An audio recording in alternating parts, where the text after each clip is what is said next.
you are having a happy day. New guitar day here, thanks to EART Guitars, EART, it's in the guitar. This is the ETT, or it's the ETT2, semi-hollow electric guitar. I've seen varying names. They sponsored this video and sent me this guitar to demo, review, keep. So big thanks to them. This will be the 4th guitar I've had from EART Guitars.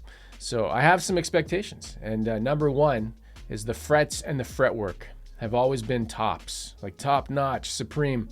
So we'll get close up and take a look and see if this one holds up. I'll have links to everything in the description if you want to get one of these guitars. Check one out for yourself.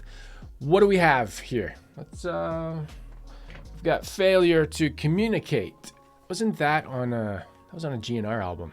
Is that I forget which one. Anyways, ETT semi-hollow electric guitar in white. There's also a surf green and a sunburst.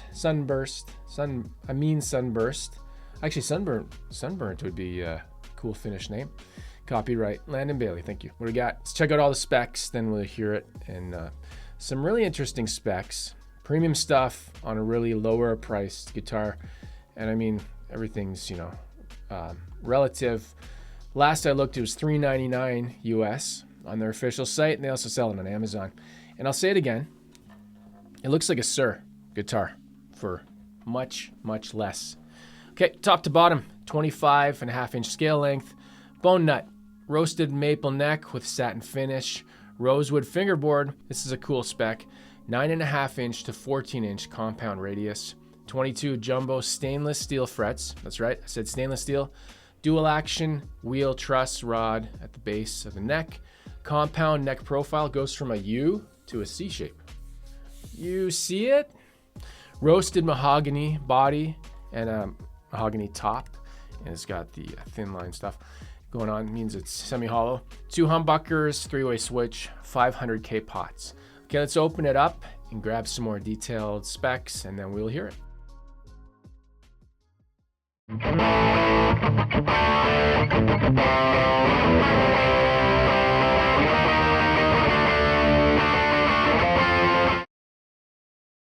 Let's do it. Let's weigh it. It's a thin line, so can you imagine if it was heavy? That'd be kind of weird. I already know it's going to be thin and light, but how light, right? That's the question. So let's check it out in pounds here. First measurement, 6.9 pounds. I'll be honest, I thought it was going to be lighter, but mahogany can get heavy, right? 3.000 kilograms for our metric fans. That's pretty cool. I don't think I've ever had a measurement exactly on like that. So here's where I noticed the thing. Oh no. Oh no. I'll talk about this later in my pros and cons. Hairline fracture in the finish along the neck. I've seen this before many times. Not in person, but anyways, it happens. Here's the resistance on the pickups. That was the neck and bridge. And then a very hot bridge, 1313. Lucky, it's very lucky. Okay, here's some neck measurements, taking the nut, and then at the 12th fret,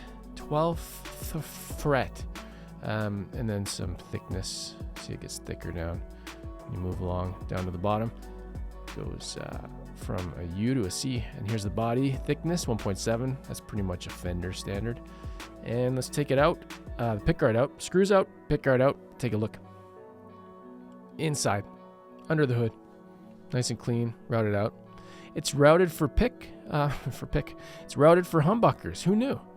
No, sometimes people like to look under a pickguard, and they get surprised to see, hey, look at that, I can put humbuckers in here. And here's all the parts. You got Hong potentiometers. Can't say I've heard of that brand, but and cheap switch. I'm not a fan of these PCB switches. So there's the truss rod wheel and beautiful frets. Really nice. Ends are rounded. Really nice. And let's put it all back together. Oh, sorry.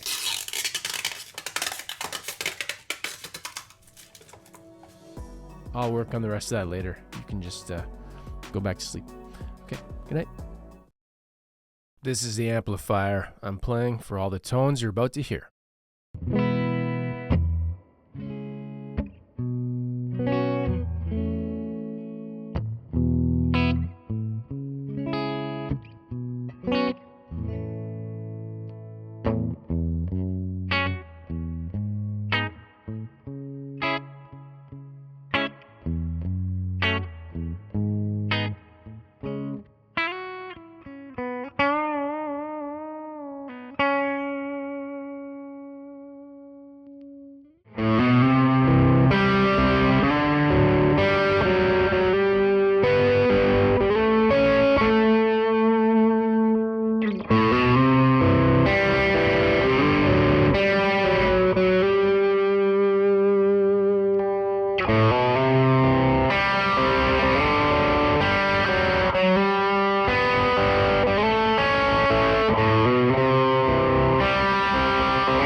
Okay, there you go.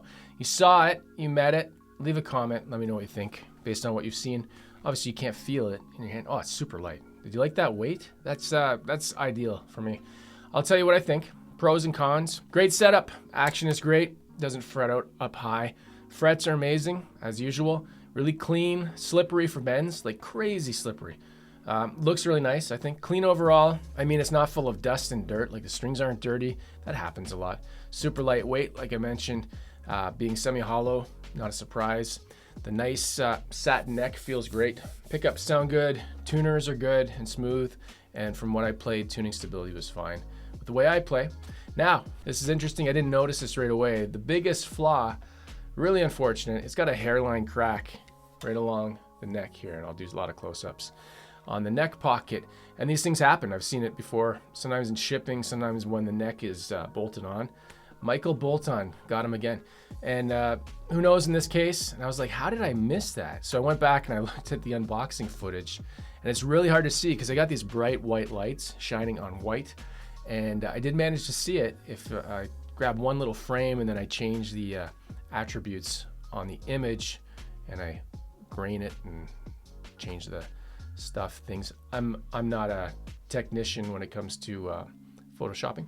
But you can see it, right? My point is, I've seen many of these. I've seen that before, right? These cracks, like on Sweetwater, you can go on there and they got demo models on discount just because of that. It happens all the time on Fender guitars, at least from what I've seen. Now, that being said, because I got this as a promotional item, right? And this is a sponsored video, it doesn't affect what I think about the guitar. If I had bought it though, I'd be asking for a return, like on Amazon, return it, or a discount if they do that. I don't know. It's a cosmetic issue. It doesn't affect the guitar at all. Maybe it could chip away more later, but you never really know. It happens. It sucks. It doesn't change my opinion towards the rest of the guitar because everything else was awesome. So that's why I think it's just so close, so close. Just that one thing, right? Only a couple other little things, and maybe this is kind of related in a second, but cheap switch. I could feel it. It just doesn't feel great. And it feels frail, right? Pots aren't super smooth. They're pretty okay, but not things like that. I think my other biggest con is the packaging, that styrofoam case that it comes in. And it's like a coffin, and when I got it, it was just the box and then that. I'm like, well, I guess this is good enough for the shipping. It doesn't get damaged, but you see, did it get damaged because of that packaging? Anyways, that's my thoughts. You let me know what you think about all these things about stuff and life.